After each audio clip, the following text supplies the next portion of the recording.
If you're watching this show, you're probably well aware of the fact that Tucker Carlson is a massive liar. That's what he does. It was very much on display this week when he was perhaps the biggest cause for the frozen turbines caused Texas's problem lie beginning to spread as much as it has through right-wing media.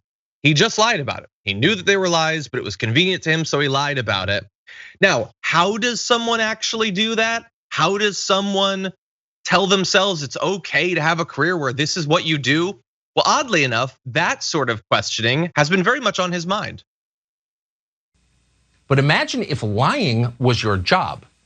Imagine forcing yourself to tell lies all day about everything in ways that were so transparent and so outlandish that there is no way the people listening to you could possibly believe anything you said.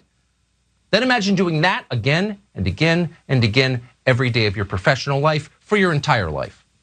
Could you do that? Could you do that? Could you do that, Tucker?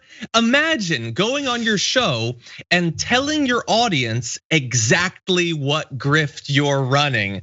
It's almost like a challenge. Like, can I admit it all to my audience and they'll still love me? Well, probably they're so hoodwinked by this guy that they won't identify that what he's saying CNN does is obviously what he does.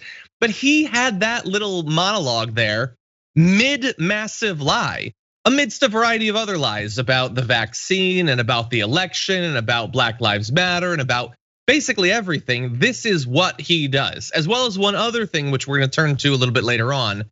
But Anna, what do you think? I mean, I think that this is the same as O.J. Simpson writing a book titled like "If I Did It." You know, like it's just Tucker Carlson kind of like telling on himself. But it's not like his viewers, his regular viewers, are gonna watch that and actually think, oh yeah, this is what Tucker's doing. They trust him. They really think that he's a good guy and they've bought into his propaganda. So, and he's got that nice little sidebar with all of the other cable news logos and network logos. So all they're gonna see with that segment is fake news. Everyone other than Fox and possibly Newsmax and OAN are awful and they lie to us and they make a living lying to us.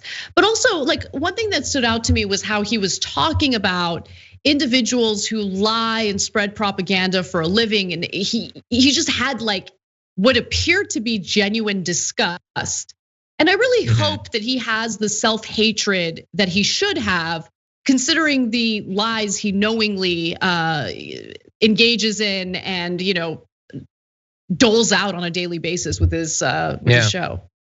Yeah, maybe. I think it's far more likely that he tells himself that my audience members are the dumbest people in the country.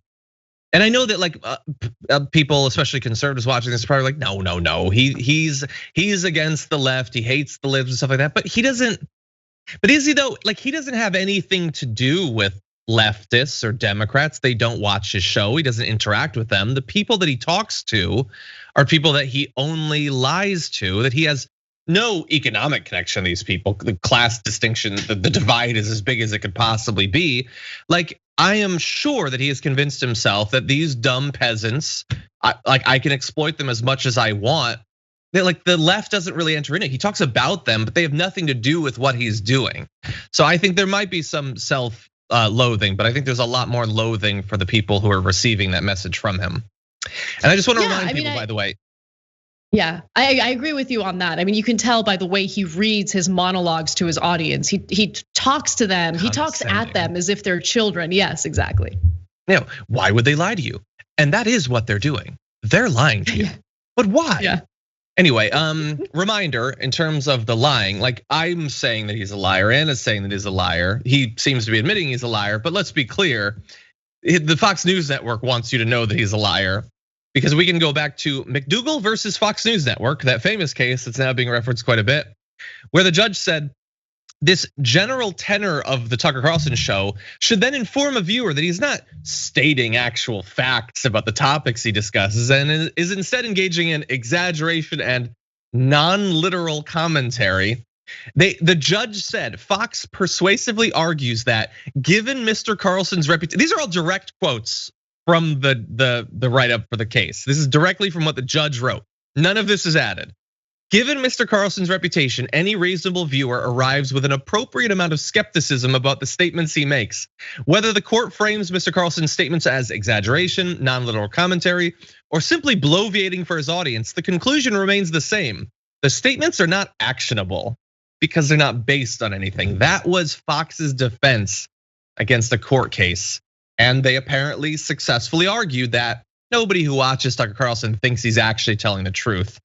But unfortunately, that is maybe a good defense in court. I don't think it's actually true. I think many of his viewers think that he is telling the most truth, and he has successfully hoodwinked people not just on the right into thinking that he is some sort of good faith actor that leftists should try to ally with on certain topics, when he is perhaps a bigger liar than anyone else on Fox.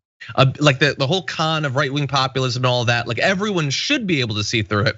They should know that it's not actionable, but some people have still been confused about this.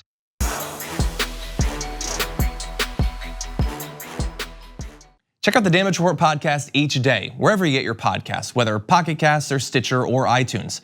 You can join me as I give you the news and stories you want, with a range of co-hosts and interview guests jumping in on the fun each day. Again, that's the Damage Report, wherever you get your podcasts. And if you get them at iTunes, don't forget to rate and review. Sometimes I'll read them live on the show.